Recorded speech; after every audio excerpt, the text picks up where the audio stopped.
बिस्मिल्लाहिर्रहमानिर्रहीम। अस्सलाम वालेकुम लेवल पंजम, क्या हाल चाल हैं? ये आपके उर्दू का यूनिट है। मैं शाजिया खान कैंपस 9 से आपसे मुखातिब। आज जो हम काम करने जा रहे हैं बेटा अपनी तख्लीकी तहरीर में है वो है कहानी। आज हम कहानी लिखेंगे। हमारा आज का उन्वान है मेहनत में अज़मत।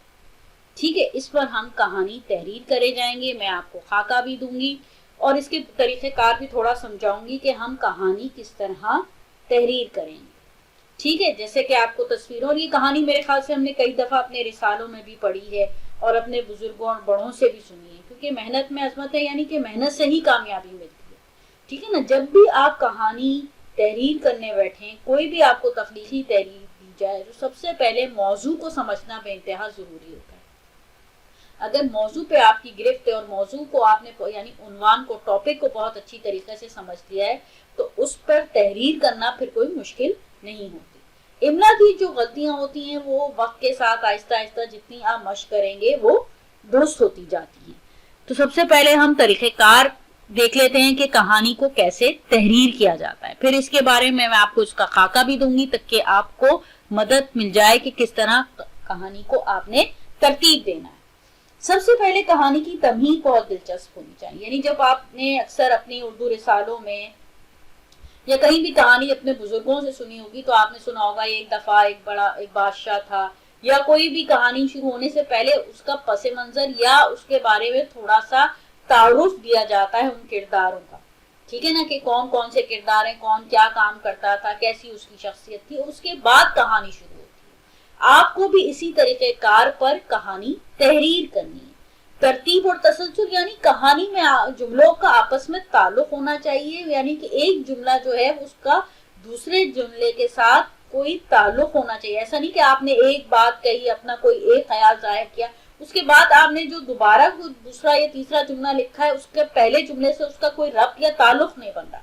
तो तरतीब और तसलसल से हो ताकि पढ़ने वाले को लगे कि हाँ, एक कहानी जो है वो बिल्कुल वाक़यात जो हैं वो तरतीब के साथ सिस्टमैटिकली जो है वो बयान किए जा रहे हैं।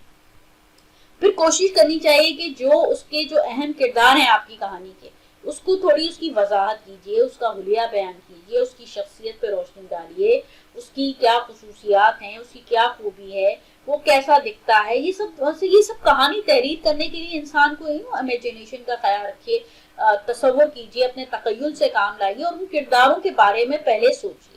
तो तहरीर करने से पहले आपने इन चीजों का एक जो है अपना रफ का जो है वो अलग जगह से खाका सा बना ले कि मेरी कहानी में ये किरदार होंगे, वो किरदार कैसे दिखते होंगे। यानी जब कहानी आपकी पढ़ी जाए तो किरदार पढ़ने वाले के जहन में आ जाए कि हाँ, ये जो किरदार, अगर फर्ज कीजिए बाप का किरदार है, किसी किसान का किरदार है, किसी लोहार का किरदार है, तो वो जो शख्सियत, जो किरदार आप बताना चाहते हैं, जिसके बारे में आप कहानी तहरीर कर रहे हैं, वो बिल्कुल पढ़ने वाले की नजरों के सामने आ जाए। ठीक है। फिर मंजर निगारी, यानी कि वो कौन सा पसे मतलब किस तरह गांव में हो रहा है, किस तरीके से है, क्या मौसम हो रहा है, जो किरदार आपस में बात कर रहे हैं वो किस माहौल में बैठे हैं, उनकी इर्द गिर्द क्या चीजें मौजूद हैं। तो जैसे कि आप जैसे ड्रामा देखते हैं, तो ड्रामा जब आप देखते हैं तो उसमें क्या होता है, आपको एक घर नजर आता है, उसमें आप देख रहे हैं लोग आ रहे हैं जा रहे हैं, उसमें आपको मौसम दिखाते हैं, सर्दी पड़ रही है, गर्मी पड़ रही है, उसी मुनासबत से लोगों ने कपड़े पहने होते हैं। तो इसी तरीके से आपने उन किरदारों के मंजर को भी जो है वो थोड़ा बहुत बयान करें। इससे क्या होता है कि कहानी बहुत दिलचस्प हो जाती है और पढ़ने वाले के लिए उसका मजा दोबाला हो जाता है। फिर कहानी का हमेशा हतमी नतीजा आना जरूरी है, यानी कि कहानी क्या होगी, उसमें सबक आमोज होगी, नसीहत आमोज होगी, कोई ना कोई जो मोरल है वो आप जरूर कहानी में देंगे। तो हम कहानी के अपने खाके की तरफ आते हैं। अच्छा, मिसाली ये खाका मैंने आपको नमूने के तौर पे बता दिया है, उसकी तस्वीर के मुताबिक अब आपने अपने तौर पे भी लिख सकते हैं। आपने कोई और इस मौजू पर कहानी पढ़ी हो या खुद आप तहरीर करना चाहते हो, तब भी आप ये काम इस तरीके से कर सकते हैं। अब मैंने जो कहानी ली है उसमें मैंने एक किसान के बारे में ली है कि किसान है जो खेतों में काम करता है, उसके 3 बेटे होते हैं और वो तीनों के तीनों कामचोर होते हैं। ठीक है ना। और वो काहे कामचोर, कोई काम करना नहीं चाहते, और बाप बहुत मेहनत करता है और बहुत समझाता है और नसीहत करता है कि बेटा मेहनत कर लो, लेकिन नहीं सुनते। तो क्या करता है कि वो بچوں کو آخر جب اس کا اپنی وصیت میں لکھ جاتا ہے کہ اس نے اس پوری جو اس کا کھیت ہے، جو اس کی زمین ہے، اس کے اندر اس نے خزانہ دفن کر رکھا۔ جب اس کا انتقال ہو جاتا ہے تو بچے کیا کرتے ہیں اس کی وفات کے بعد، کہ وہ پیسوں کی لالچ ہوتی ہے کہ خزانہ ملے گا، تو کیا کرتے ہیں پورا کا پورا کھیت کھود دیتے ہیں۔